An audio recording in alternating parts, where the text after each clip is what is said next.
Très beau. Paris est en finale de Ligue des Champions. On va aller un peu recueillir les voix du petit peuple de l'équipe du soir, mes amis. Jérôme Alonso, ancien pensionnaire de la maison PSG. Là, donc, maintenant c'est une habitude, non, cette Ligue des Champions, ou alors non, là, c'est Blasé, quoi. vous êtes, ça devient la Coupe de la Ligue. Non, blasé, surtout pas, et peut-être même encore plus heureux que l'année dernière, parce qu'après la saison. Mais c'est différent. En fait, il y a 3 mois, je ne voyais pas ça vraiment. Ouais. L'année dernière, en février, après City, je me dis, ils peuvent y aller là. Tu vois, là, je les voyais vraiment. Après City, janvier. Mais City janvier, ouais, tu vois le truc. Et là, franchement, alors oui, depuis Chelsea, c'est bien. Mais je suis presque encore plus fier d'eux parce que c'est tellement dur cette saison, c'est autre chose, les matchs c'est différent. Ce soir c'est un PSG tellement intelligent, tellement fort, tellement en place, tellement discipliné. Donc c'est une continuité, donc blasé certainement pas, et même encore plus fier. Plus fier que la saison passée. On est dans le jeu des comparaisons. Ce soir, vous êtes comment, vous, je sais pas, avec cette équipe? Il y a beaucoup d'admiration déjà parce que 2 fois de suite, c'était le Real la dernière fois. Ouais. Après, on remonte à des dynasties en fait. Donc aller 2 fois de suite en finale de cette compétition, qui en plus, avec sa nouvelle formule, est plus compétitive qu'avant, c'est très très fort.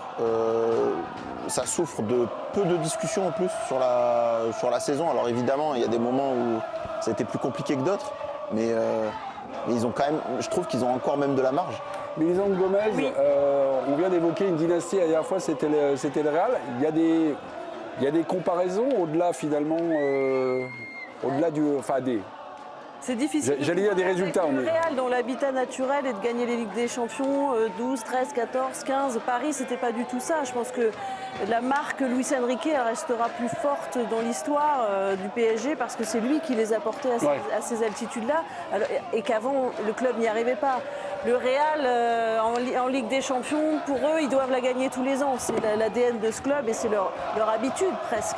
Donc évidemment que c'était énorme, cette équipe du Real qui avait fait les 3 fois d'affilée. Mais là, il y a ce qu'il a réussi à inculquer mentalement à ses joueurs, la confiance qu'il leur a donnée et l'exigence qu'il leur a donnée de faire ce qu'il faut faire pour avoir cette confiance, pour gagner cette compétition, en tout cas pour arriver en finale. Et c'est énorme. Après, on en reparlera, mais Luis Enrique est un entraîneur extraordinaire. Il y a un effectif construit aussi. Et il y a Kvaratskhelia qui, sans Kvara, je pense qu'il n'y a pas de victoire en Ligue des Champions, ni l'année dernière, ni de finale cette année. C'est aussi les joueurs, à un moment donné, qui font gagner ces matchs-là. Une bonne équipe, c'est l'entraîneur. Une grande équipe, ce sont les joueurs. J'ai appris ça d'un ancien consultant qui nous regarde peut-être, Angel Marcos. À l'issue de la première manche, vous, spontanément, vous aviez dit merci. Merci pour le spectacle. Ce soir, c'est quoi? Il y a des remerciements particuliers, il y a quelque chose. C'est un autre match. Un autre match. Non, mais ça prouve que pour moi, c'est la meilleure équipe du monde parce qu'ils sont capables de faire un match aller avec un jeu vraiment léché et offensif. Et ils sont capables de mettre le bleu de chauffe ce soir et de défendre de manière extraordinaire, quoi. Parce que moi, je vais rebondir sur ce que tu disais, Mélisande, c'est que Luis Enrique, le travail qu'il a effectué et qu'il a transmis à ce groupe, c'est extraordinaire parce que il y a les joueurs particuliers qui vont amener les résultats, mais l'état d'esprit, la faculté à pouvoir jouer collectivement avec et sans le ballon, ça c'est lui. Et c'est exceptionnel. Donc non, bravo à ce PSG-là parce que pour moi en plus c'est au-delà. Alors après, on ne peut pas comparer dès maintenant, mais par rapport à la dynastie du Real, là il y a aussi un fond de jeu qui est extraordinaire. Le Real, parfois, c'était un peu poussif, c'était très tactique, et puis il y avait des joueurs qui faisaient un truc, un exploit. Là, collectivement, c'est extraordinaire. Et puis, ils arrivent à le faire 2 fois d'affilée. Donc, c'est à la fois unique et, comme disait Jérôme tout à l'heure, ils peuvent être fiers de ça. Parce que de pouvoir, on dit toujours d'en gagner une, c'est magnifique, mais de confirmer, c'est toujours plus dur. Et donc ça montre que, et puis en plus avec la saison longue dont on avait parlé, la Coupe du Monde des clubs au milieu, finalement ils ont eu des blessures dans la saison, c'est le seul moment où ils pouvaient se reposer. Et finalement on se dit mais il y a tout le monde qui pète, mais ça leur a permis d'être en forme au bon moment. Et il y a encore une marche.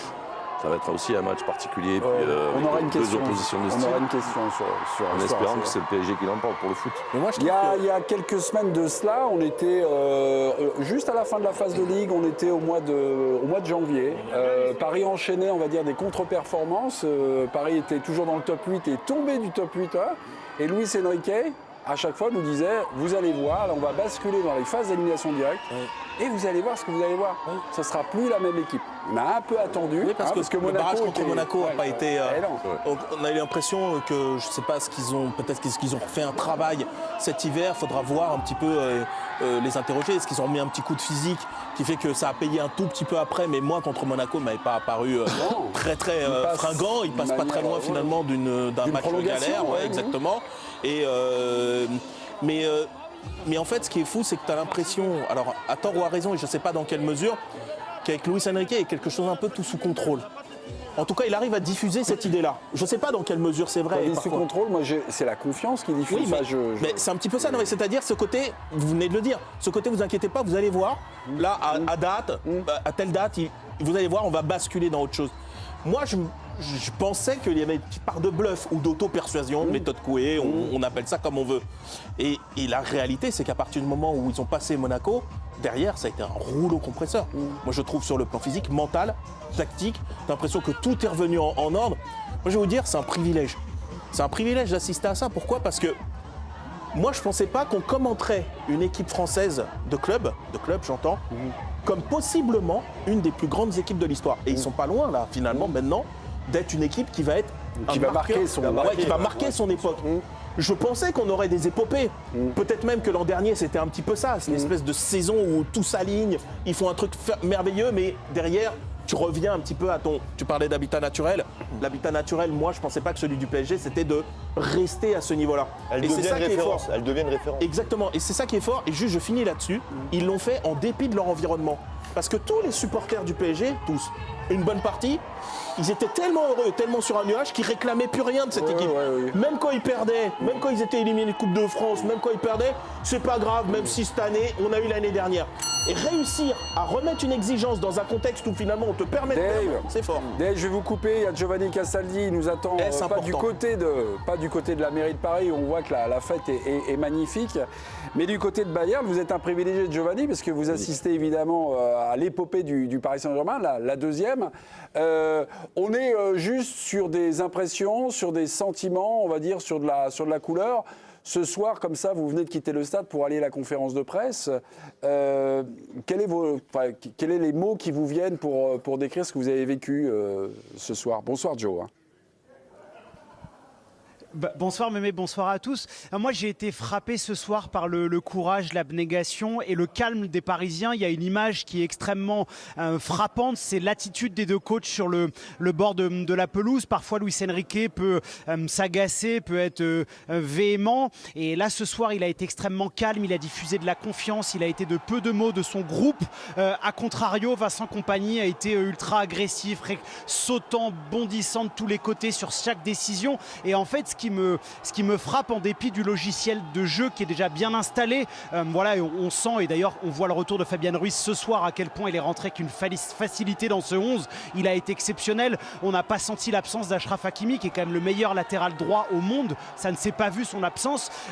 Et ben en fait, c'est l'état d'esprit, le calme, la maturité de cette équipe qui me frappe, incarné notamment par un garçon qui est exceptionnel, c'est Pacho, quoi. Il a pris 2 coups sur la tronche, un coup de coude, un truc, il était par terre au bord de l'agonie, puis ensuite il a repris sa place, il a rassuré tout le monde, et à la fin de la pelouse, il est tombé sur cette pelouse de l'Allianz Arena, il a pleuré, Fabian Ruiz lui a sauté dessus. Voilà, je trouve que c'est surtout un groupe qui vit bien, qui est fier, qui avait un objectif. Ils l'ont annoncé dès le début. Notre objectif, c'est de faire de back-to-back en Champions League.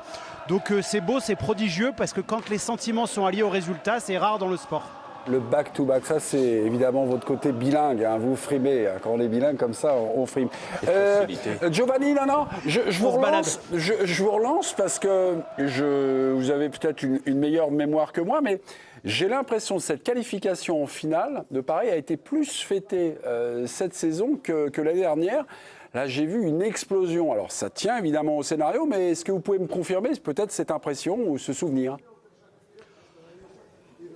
Ah oui, il y a des scènes marquantes. Alors avant qu'il y ait le but de Harry Kane, il y a 2 retours de Kvaratskhelia sur le côté gauche. Il y en a un, il finit au sol.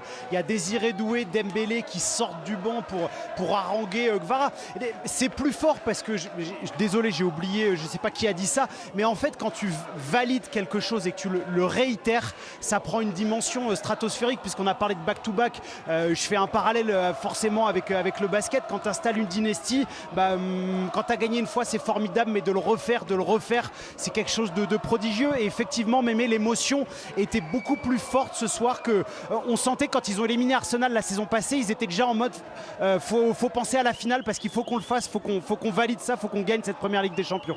On aura un débat sur Luis Enrique, on va dire la gestion de ce match retour. Moi, j'aimerais bien que vous lui posiez, voilà, quelle était votre idée? Finalement, ça n'a pas été le même match. Et quels ont été finalement les points importants de correction entre le... Il l'a dit, Mémé.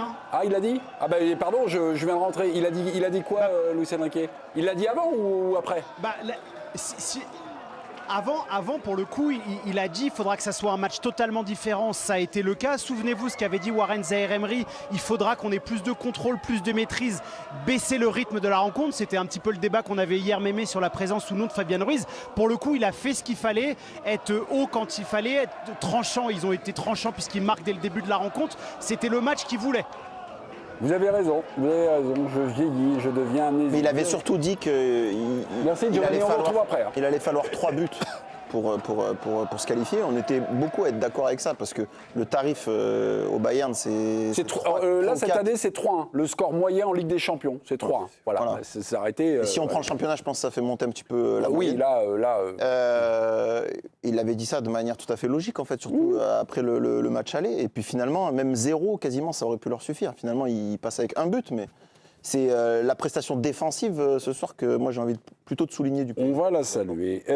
Beaucoup de salutations, beaucoup d'explosions de joie. On était à la mairie de Paris, les images de Paul Tellion que je salue. Virginie, vous, des fontaines de joie éclatent un peu partout dans Paris. Vous observez ça? C'est la folie dans les rues. Regardez cette vidéo que je vais vous montrer. Hop, connexion tablette. Oh, on est où?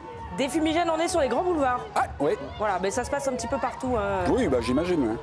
Il y a eu un arrêté pour interdire les manifestations sur les Champs-Élysées, donc on va voir quand même si les supporters parisiens vont y aller. Mais pour l'instant, voilà, c'est...